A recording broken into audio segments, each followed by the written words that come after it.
శ్రీ గురు గణేశ మేధా దక్షిణామూర్తి సహిత శ్రీ బాలా త్రిపురసుందరే నమః అభిషేకం కార్యక్రమానికి స్వాగతం.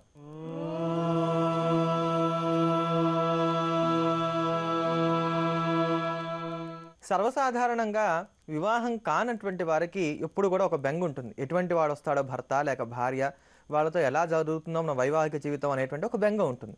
ఇటువంటి వారు ఏ క్షేత్రాన్ని దర్శిస్తే త్వరితగతిన వివాహం అవుతుంది, చక్కటి జీవిత భాగస్వామి లభిస్తారో ఆ క్షేత్రాన్ని గురించి ఈరోజు క్షేత్రమహిమ విభాగంలో తెలియజేస్తాను. అంతేగాక ఈ క్షేత్రానికి వెళ్ళి దర్శనం చేసుకోవడం వల్ల చక్కటి సత్సంతానం కూడా కలుగుతుంది.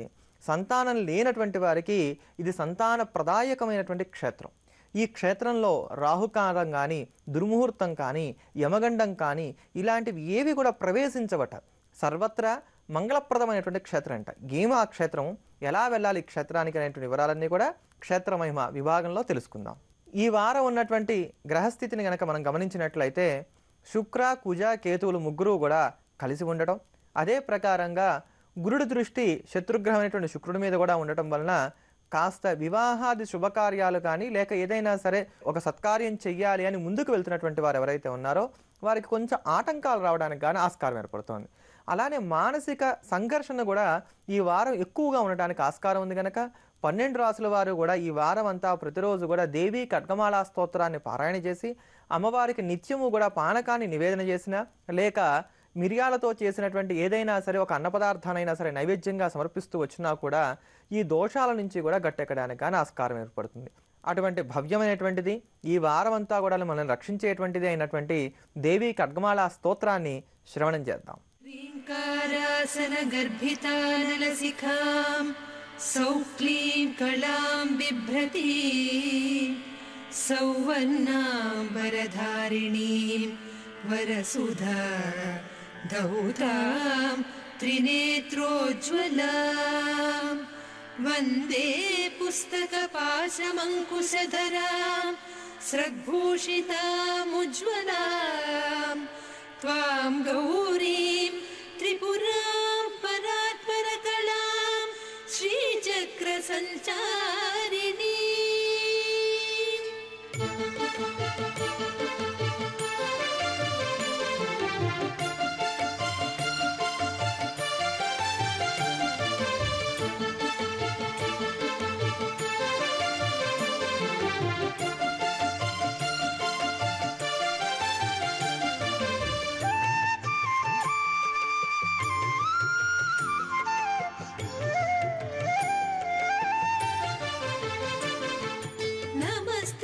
సుందరి హృదయ దేవి శిరోదేవి శిఖాదేవి కవచదేవి నేత్రదేవి అస్త్రదేవి కామేశ్వరి భగమాలిని నిత్య క్లిన్నే మేరుండే వన్నివాసిని మహావజ్రేశ్వరి శివదూతి త్వరితే.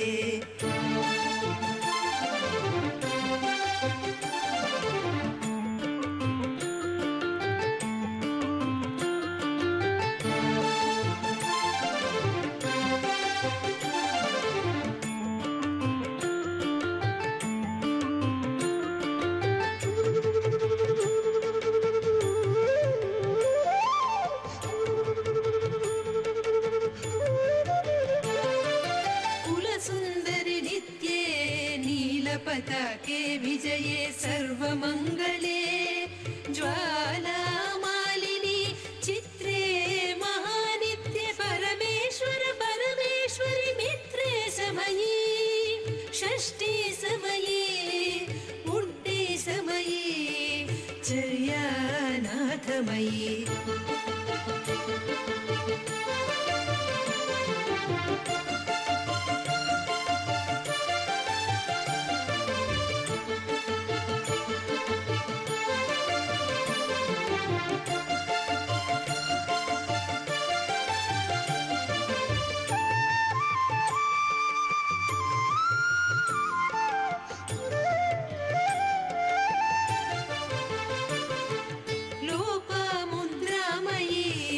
अगस्त्यमयी कालतापनमयी धर्माचार्यमयी मुक्तकेलीश्वरमयी दीपकलानाथमयी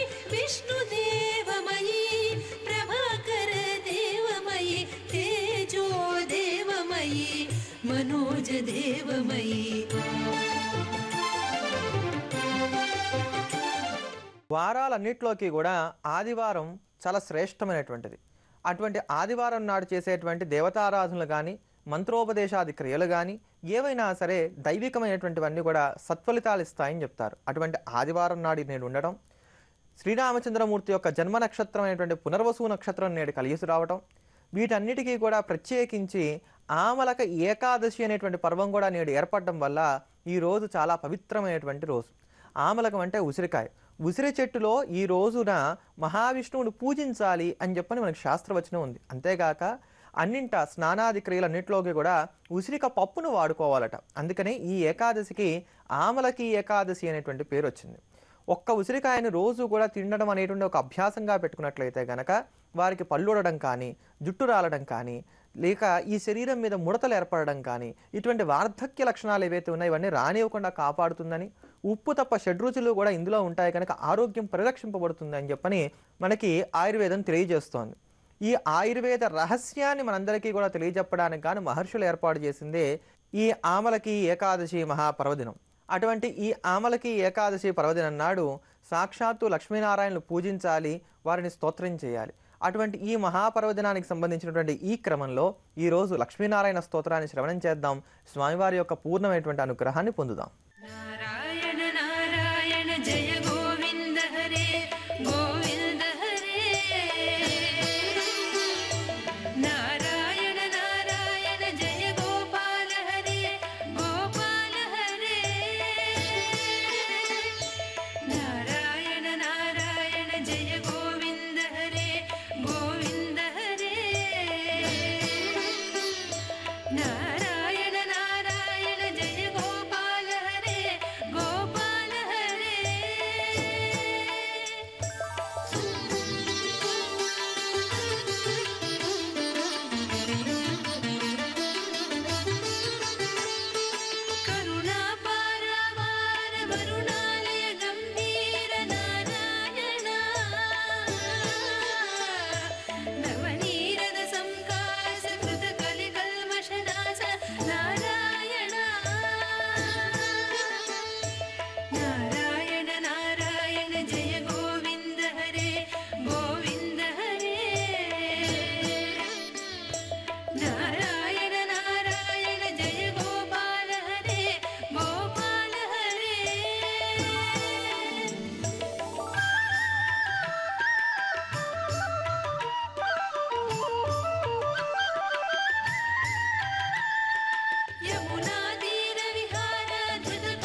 సనాతన ధర్మాన్ని అనుసరించి ఆదివారం నాడు సూర్యభగవానుణ్ణి, సోమవారం నాడు చంద్రుణ్ణి, మంగళవారం నాడు కుజుణ్ణి, బుధవారం నాడు బుధుణ్ణి, గురువారం నాడు గురుణ్ణి, శుక్రవారం నాడు శుక్రుణ్ణి, శనివారం నాడు శనిని, ఈ సప్తగ్రహాలని కూడా ఆరాధన చేయాలి.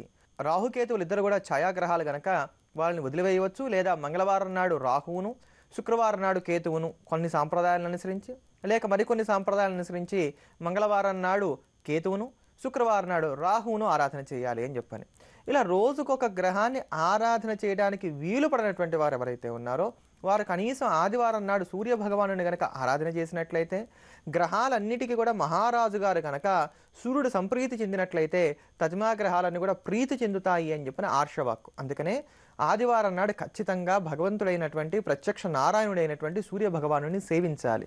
ఆ సూర్యానుగ్రహాన్ని మనందరికీ కూడా పరిపూర్ణంగా అందించేటువంటి సూక్తమే సౌర సూక్తం. ఆ సౌర సూక్తాన్ని శ్రవణం చేద్దాం.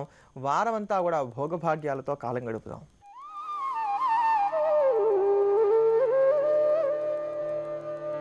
उदुत्यमिति सूक्तस्य प्रस्कण्वः काण्वर्षिः सूर्यो देवता गायत्री छन्दः अन्ते चतुर्णाम् अनुष्टुप् जपे विनियोगः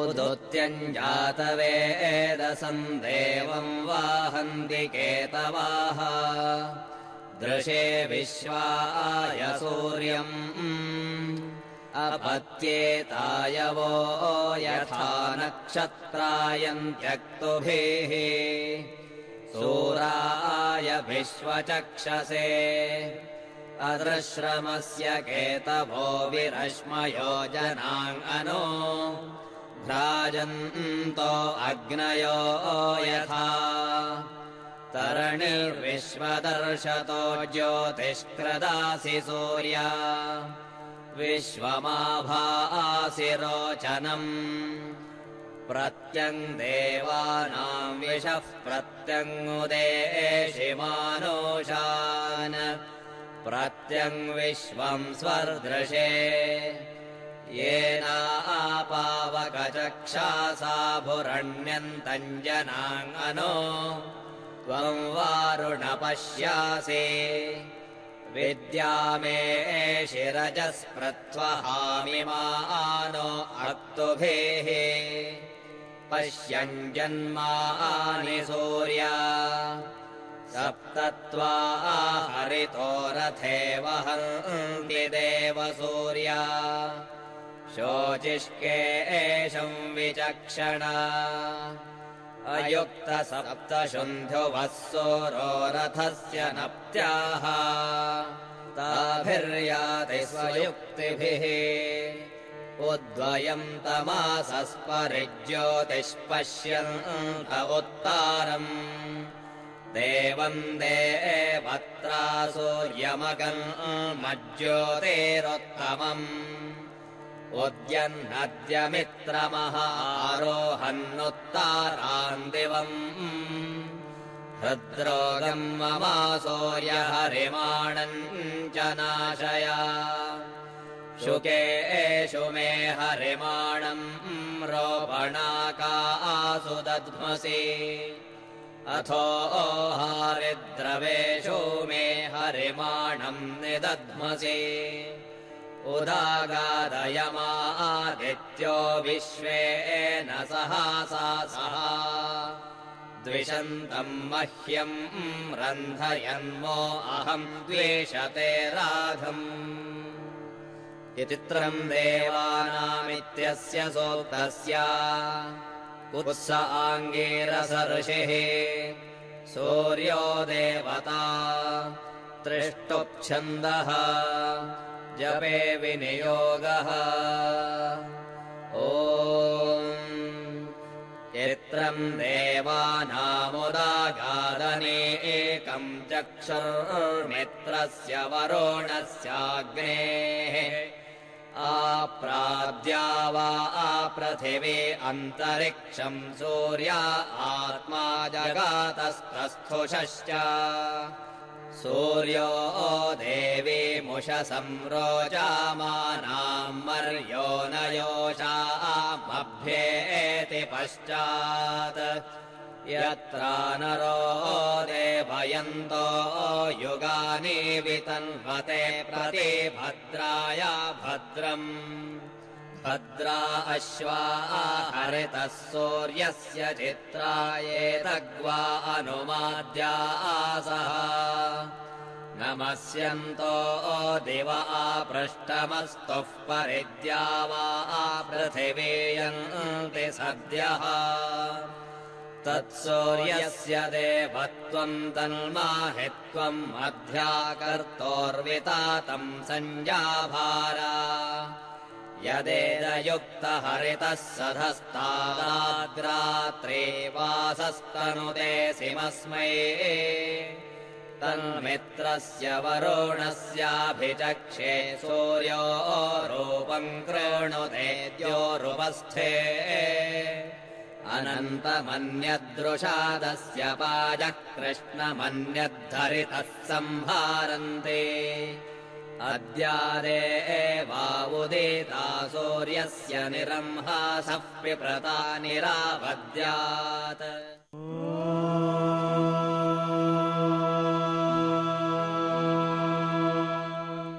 వివాహం కాక ఆలస్యమై ఎవరైతే అవస్థలు పడుతున్నారో అటువంటి స్త్రీ పురుషులు త్వరితగతిన వివాహం చేసుకోవాలనుకునేటప్పుడు వారికి వివాహం జరగడానికి, అదే క్రమంలో మంచి భర్త లేక మంచి భార్య లభించడానికి, వివాహం అయిన తర్వాత కలతలు రాకుండా ఉండేటువంటి కాపురాన్ని కోరుకునేటువంటి వారికి, వివాహం అయిన తర్వాత భార్య లేక భర్తతో ఘర్షణలు వస్తున్నాయి, ఇప్పుడు మా పరిస్థితి ఏమిటి, ఇది విడాకుల దాకా వెళ్ళకూడదు, మేము బాగుండాలి, 10 కాలాల పాటు చల్లగా ఉండాలనుకునేటువంటి వారికి, సంతతి లేక సంతానం కోసం ఎవరైతే అవస్థలు పడుతున్నారో అటువంటి వారందరికీ కూడా చక్కగా ఉపకరించేటువంటి క్షేత్రమే తిరుమంచేరి.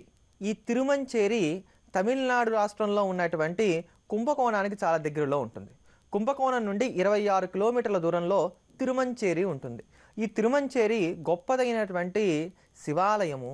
ఇక్కడ ఉండేటువంటి స్వామివారికి కళ్యాణ సుందరుడని పేరు, అమ్మవారికి కోకిలాంబ అనేటువంటి పేరుంది. ఒకానొకప్పుడు కైలాస భవనంలో క్రీడలో ఉన్నటువంటి ఉమామహేశ్వరులు ఇద్దరు కూడా ఘర్షణ పడ్డారట. కారణం ఏమిటయ్యా అంటే వీరిద్దరికీ కూడా ఒక తలంపు కలిగిందట, భూలోకంలోకి వచ్చి వివాహం చేసుకోవాలి అని చెప్పని. ఆ ఘర్షణ కారణంగా పరస్పరం ఒకరినొకరు శపించుకున్నటువంటి వారే భూమండలంలో ఉన్నటువంటి ఈ తిరుమంచేరి జిల్లాకు వచ్చి ఈ తిరుమంచేరి దివ్యక్షేత్రంలో ఒకరినొకరు వివాహం చేసుకున్నారు. అంతేకాక లోక కళ్యాణార్థంగా నాటి నుండి నేటి వరకు కూడా అందరిని కూడా అనుగ్రహిస్తూ ఉన్నారట. అందుకనే ఇక్కడ ఉన్నటువంటి ఆలయంలో స్వామివారు నిత్య పెళ్లి కొడుకు అయితే అమ్మవారు నిత్య పెళ్లి కూతురు. వీరిద్దరు కూడా ఆ పెళ్లి కొడుకు పెళ్లి కూతురు వేషంలోనే మనకి ఇక్కడ దర్శనమిస్తూ ఉంటారు. ఈ క్షేత్రానికి వెళ్ళి వివాహం కావాలనుకునేటువంటి వారందరూ కూడా స్వామివారికి పూజ చేయించుకొని చక్కటి మంగళప్రదమైనటువంటి పుష్పాలతో కూర్చున్నటువంటి మంచి మాలికలను సమర్పణ చేసినట్లయితే ఆ పుష్పమాలను అమ్మవారికి అయ్యవారికి కూడా అలంకారం చేశాక తిరిగి మీకు ఇస్తారు. ఆ మాలను ఇంటికి తీసుకొని వచ్చుకొని దేవతా ప్రసాదంగా అట్టిపెట్టుకోవాలి. వెంటనే వివాహం జరుగుతుంది. వివాహం జరిగిన తర్వాత మీ భార్య లేక భర్తతో కలిసి ఇరువురు కూడా స్వామివారి దగ్గరికి వెళ్ళి, స్వామి నీ అనుగ్రహం వల్ల నాకు వివాహం జరిగింది, చక్కగా పచ్చగా ఉండేటట్టు ఆశీర్వదించమని చెప్పని తిరిగి నమస్కారం చేసుకొని స్వామివారికి పుష్పమాలను కనుక సమర్పణ చేసినట్లయితే అమ్మవారికి అయ్యవారికి అలంకారం చేసిన పుష్పమాల రెండింటిని కూడా తీసుకొచ్చి మీకు ఇస్తారు. ఆ 2 దండలు కూడా స్వామివారి సమక్షంలో ఈ భార్యాభర్తలు ఇద్దరు ఎవరైతే ఉన్నారో నూతన దంపతులు వీరిద్దరు కూడా మార్చుకోవలసి ఉంటుంది. ఇలా చేసినట్లయితే త్వరితగతిలోనే వీరికి చక్కటి సంతానం కూడా కలుగుతుంది, సౌభాగ్యంతో వర్ధిల్లుతారు అని చెప్పని స్థల పురాణం తెలియజేస్తూ ఉన్నది. ఇక సంతతి లేనటువంటి వారు ఎవరైతే ఉన్నారో వారికి ఇక్కడ తమిళ మాసాన్ని అనుసరించి వచ్చేటువంటి అమావాస్య తిథి రోజున రాహు దగ్గర పూజ చేయిస్తారు. ఉదయం 8 గంటల దగ్గర నుంచి మధ్యాహ్నం 1 గంట లోపుగా. ఈ రాహు పూజలో కనుక పాల్గొన్నట్లయితే ఎంత దీర్ఘకాలికంగా సంతానం కలగనటువంటి వారు ఉన్నప్పటికీ కూడా వారికి సంతానం కలుగుతుంది అని ప్రతీతి. ఇక ఈ విడాకులు లాంటి తగాదాల్లో పడి ఇబ్బందులు పడుతున్నటువంటి వారు, పదే పదే వైవాహిక జీవితంలో కలతలు వస్తున్నటువంటి వారు ఎవరైతే ఉన్నారో వారు కూడా ఈ క్షేత్రానికి వెళ్ళి స్వామివారి కనుక అర్చన చేయించి ఆ పుష్పమాలికను కనుక ఇంటికి తీసుకొచ్చుకున్నట్లయితే ఆ దోషాలు తొలగిపోతాయి అని చెప్పని. ప్రత్యక్షంగా ఇటువంటి అనుభవాలు పొందినటువంటి మహాభక్తులు ఎంతమందో ఈ రోజుకి కూడా ఆ క్షేత్రంలో ఉన్నారు. కనుక అందరూ కూడా ఈ తిరుమంచేరిలో ఉండేటువంటి సుందరేశ్వరుణ్ణి, అదే ప్రకారంగా కోకిలాంబ అమ్మవారిని దర్శనం చేసుకోండి, చక్కటి సౌభాగ్యాన్ని పొందండి, త్వరితగతిన వివాహం చేసుకోండి, సత్సంతానాన్ని కలిగి వర్ధిల్లండి. ఇటువంటి క్రియా విశేషాలతోటి స్తోత్ర వైభవాలతోటి రేపటి అభిషేకం కార్యక్రమంలో మళ్ళీ కలుద్దాం. స్వస్తి.